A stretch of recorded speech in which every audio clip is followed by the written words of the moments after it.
Os três impérios sucedentes, Pérsia, grego-romano e britânico-americano.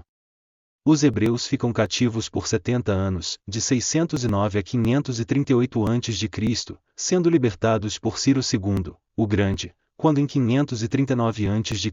ele derrota Nabonido, que era o último rei da Babilônia.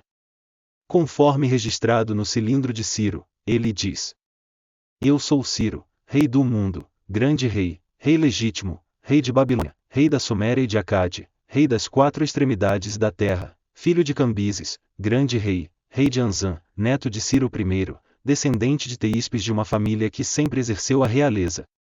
Desta forma, Ciro adota uma política expansionista, formando um grande império, a dominar além da Mesopotâmia, toda a Ásia, da atual Turquia e de territórios a leste da Pérsia, parte ocidental da Índia. Em 530 a.C., ano da morte de Ciro, o Império Persa se estendia do mar Mediterrâneo Oriental até o rio Indo, hoje Índia e Paquistão. Na sequência, Dário I, reinando de 521 a 483 a.C., empreende a Primeira Guerra Médica de 500 a 490 a.C., contra os atenienses, que venceram os persas nas batalhas marítimas e em terra na conhecida Batalha de Maratona, quando os gregos expulsaram os persas do território grego por 10 anos. No entanto, os persas, sob o comando de Xerxes I, filho de Dário, faria a segunda tentativa, denominada a Segunda Guerra Médica, de 480 a 448 a.C., contra a Grécia, que, liderada pelos atenienses, venceram mais uma vez os persas, nas batalhas de Salamina e posteriormente de Chipre. Com isso, a Macedônia, a Trácia e Jônia conquistaram a independência em relação à Pérsia, ocorrendo o enfraquecimento político e militar dos persas na região do Mediterrâneo e o início da hegemonia de Atenas, que culmina com o surgimento de Alexandre, o Grande, de 356 a 323 a.C., rei macedônio que funda o Império Grego, estendendo-se seus domínios a partir da Grécia para o Egito e para a Ásia, mas não conseguindo avançar sobre a Índia.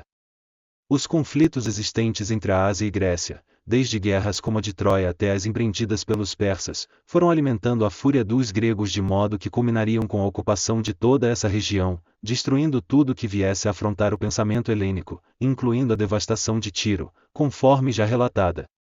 Alexandre, por onde passava, deixava um preposto governando em seu nome, como por exemplo ocorreu no Egito, fundando em 331 a.C., a cidade de Alexandria. Alexandre ocupa o Egito, sendo aclamado pelos egípcios como o libertador, já que a região era dominada pelo imperador persa Dário III, agora derrotado. O Egito tinha proximidade com a Grécia, com vários gregos sendo influenciados pela cultura egípcia, razão pela qual eles não eram considerados estrangeiros.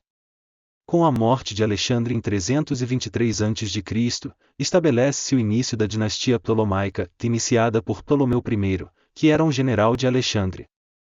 Ptolomeu II, que governou o Egito de 285 a 246 a.C., fundou a Biblioteca de Alexandria, assim como a escola que tornaria o centro cultural do mundo da época. A história romana, no entanto, nasce com a República Romana em 509 a.C. e vai até 27 a.C., originalmente comandada por 2 cônsules, eleitos pelo Senado. A República foi se expandindo nos 2 primeiros séculos, alcançando a ocupação por alianças ou guerras, envolvendo a Península Ibérica, a Gália Francesa, o norte da África, o Oriente Médio, assim como a Grécia. Depois da Segunda Guerra Púnica contra os cartagineses, de 218 a 201 a.C., Roma já havia consolidado seu domínio hegemônico no Mediterrâneo, pois tinha o poder tanto sobre a Ibéria como sobre o norte africano. Com o declínio da hegemonia grega, foi-se criando um vácuo de poder. A Grécia era constituída de várias cidades-reinos, polis, sendo que muitas buscavam a proteção romana contra o reino macedônico. Dessas alianças, Roma travou várias guerras contra os macedônicos, até que a dissolveu gradualmente, conseguindo dominar toda a região em menos de um século, pacificando-a.